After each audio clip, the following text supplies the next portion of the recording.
তোমাদের ভগ্নাংশ হবে আজকে।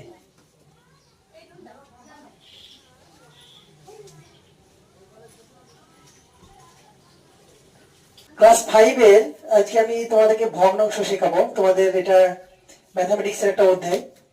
ভগ্নাংশ আগে জানতে হবে ভগ্নাংশ বিষয়টা কি। ভগ্নাংশ মানে হচ্ছে ভাঙা অংশ। ভগ্নাংশ মানে কি? হ্যাঁ, ভগ্নাংশ মানে হচ্ছে ভাঙা অংশ। ভাঙা অংশ কোন একটা গোটা যদি আমি জিনিস সেটাকে যদি ভেঙে দিই তাহলে সেটা হবে কি ভগ্নাংশ হলো, তাই তো? ধরো তোমার কাছে একটা বিস্কুট আছে, এরকম একটা বিস্কুট, গোল বিস্কুট আছে। এই বিস্কুটটা এখন গোটা আছে না কি আছে? সবাই বলো কি আছে? গোটা আছে। এই বিস্কিটটাকে যখন মাঝামাঝি আমি দুটো ভাগ করব, এক ভাগ করলাম, এই এক ভাগ করলাম, তাহলে কত ভাগ হলো? দু ভাগ হলো। কত ভাগ হলো? দু ভাগ। তার মানে এই গোটা অংশের ভাঙা অংশ হয়ে গেল। তাহলে এই যে ভাঙা অংশ, এইটুকু একটা ভাঙা অংশ, এইটুকু ভাঙা অংশ না? এই যে এইটুকু, এটাকে আমি এখানে তুলে নিয়ে আসছি। এই ভাঙা অংশটাকে আমি এখানে তুলে নিয়ে আসলাম। এটা গোটা অংশের একটা ভাঙা অংশ, তাই তো? তাহলে এটাই হলো ভগ্নাংশ। এটা ভগ্নাংশ না? এই যে গোটা অংশ ছিল একটা বিস্কিট, সেটা আমি একটু ভেঙে নিলাম, তাহলে এটা হলো ভগ্নাংশ। তাহলে স্যার এটাকে ম্যাথামেটিক্সে লিখবো কি করে? আমি এটাকে লিখবো কি করে? এই গোটা অংশ মানে কি একটা বিস্কুট ছিল? কটা বিস্কুট ছিল এখানে? একটা বিস্কুট ছিল, মানে একটা পিস ছিল। এটাকে কত ভাগ করলাম আমি? দু ভাগ। কত করলাম? এই যে দু ভাগ করেছি, মানে দুটো অংশে ভেঙেছি, তাই তো? কটা অংশ ভেঙেছি? দুটো অংশ ভেঙেছি। তাহলে একটা বিস্কিটকে আমি দুটো অংশে ভাঙলাম, মানে ভেঙে দিলাম, ভগ্নাংশ করলাম। তাহলে স্যার এটা আমি লিখবো কি করে? এটা হলো যে এইটুকু অংশ মানে কি? এইটুকু অংশ মানে এক ভাগের, মানে দুটো ভাগের মধ্যে একটা ভাগ, তাই তো? এটাকে যখন ভাঙলাম তখন কটা ভাগ হয়ে গেল? দুটো ভাগ হয়ে গেল। তাহলে দুটো ভাগের মধ্যে এটা কত ভাগ? এক ভাগ। তাহলে এটাকে লিখবো কি করে? এটাকে লিখবো আমি, এই যে দুটো ভাগ, দু ভাগ করেছি, নিচে থাকলে কি হবে? ভাগ হবে, ঠিক আছে? তাহলে নিচে থাকলে দু ভাগ, দু ভাগ করেছি কটা ভাগে? একটা বিস্কিটে দুই ভাগ করেছি, তাহলে একে দুই। এটাই হলো ভগ্নাংশ। বুঝতে পেরেছ? তাহলে এটাকে বলা হয় ভগ্নাংশ। এটা হলো ভগ্নাংশ। তাহলে এইটুকু অংশের এইটুকু, এইটুকু পুরো অংশের এইটুকু হলো একের দুই অংশ। কত অংশ? একের দুই অংশ, অর্থাৎ দুই ভাগের মধ্যে এক ভাগ। আচ্ছা বলো তো, আমি এটা একজনকে জিজ্ঞেস করবো, এইটুকু অংশ আমি বললাম এটা হলো একের দুই অংশ, তাহলে এইটুকু যে পড়ে আছে এইটুকু অংশ, এটাকে উপরে লিখলাম এইটুকু। এইটুকু তাহলে কতটুকু হবে? এটা এই এই ভগ্নাংশটুকু কতটুকু হবে? কে বলবে? তুমি। হ্যাঁ বলো। আবার বলো। একদম কারেক্ট, একের দুই অংশ। Very good. কথা বললো একের দুই অংশ, ভেরি গুড। তাহলে এটা হলো একের দুই অংশ, এটা হলো একের দুই অংশ। আচ্ছা এই দুটো মিলে কত অংশ হয়েছে? দুই অংশ নয়, এক অংশ। দুটো মিলে কত হয়েছে? এক অংশ। দেখবে এবার এটা আমরা যোগ করব।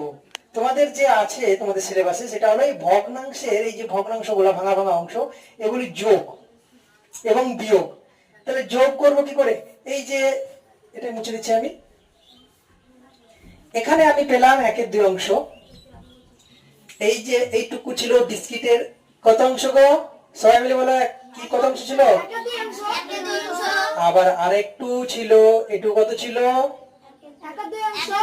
এটা একের দুই অংশ। আচ্ছা এই দুটোকে যোগ করব, এই একের দুই অংশ আর এই একের দুই অংশ যোগ করব, দিয়ে কত অংশ হবে? কে বলবে? কে বলবে? কে বলবে? প্রিয় সাজি বলো, এটা কত হবে? এক অংশ। ভেরি গুড, একদম কারেক্ট, এক অংশ হবে। এক অংশ হলো কি করে এইটা আমরা শিখবো এবার, ঠিক আছে? এই যে একের দুই অংশ আর এখানে একের দুই অংশ হলো কত?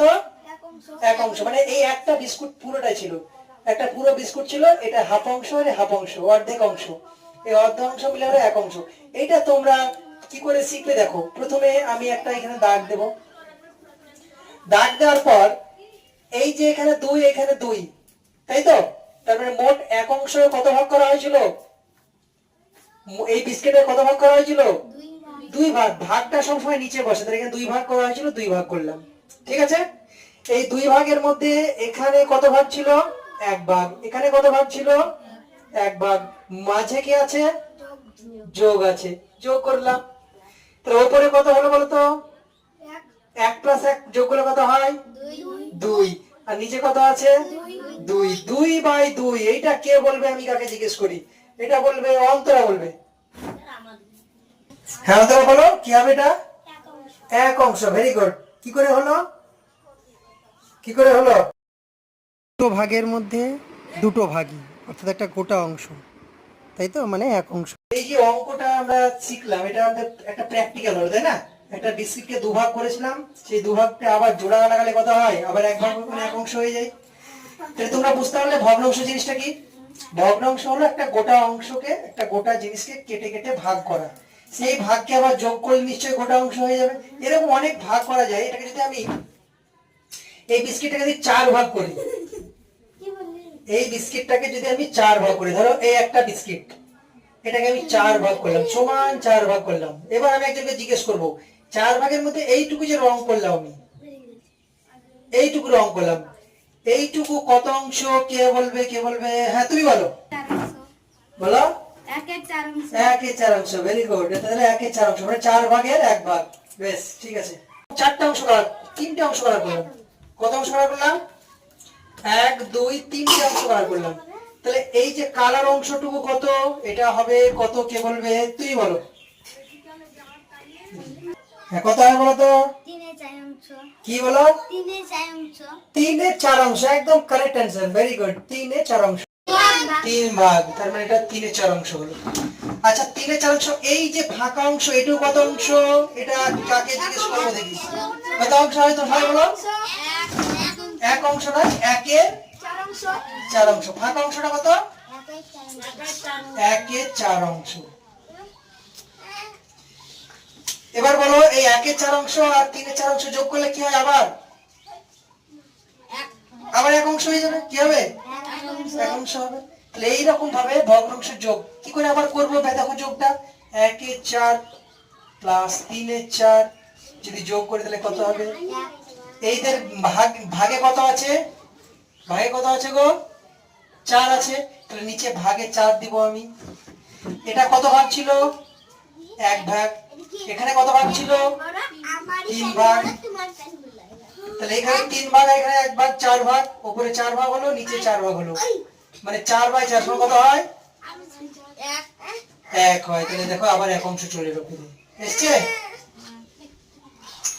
এইভাবে ভগ্নাংশের যোগ ভাগগুলো আমরা, তোমাদের যে বই আছে সেই বইয়ের হোমওয়ার্ক আমি দিচ্ছি, পেজ নাম্বার, ওই পেজ নাম্বারের হোমওয়ার্কগুলো প্রত্যেকে বাড়িতে প্র্যাকটিস করবে। ঠিক আছে? ওকে।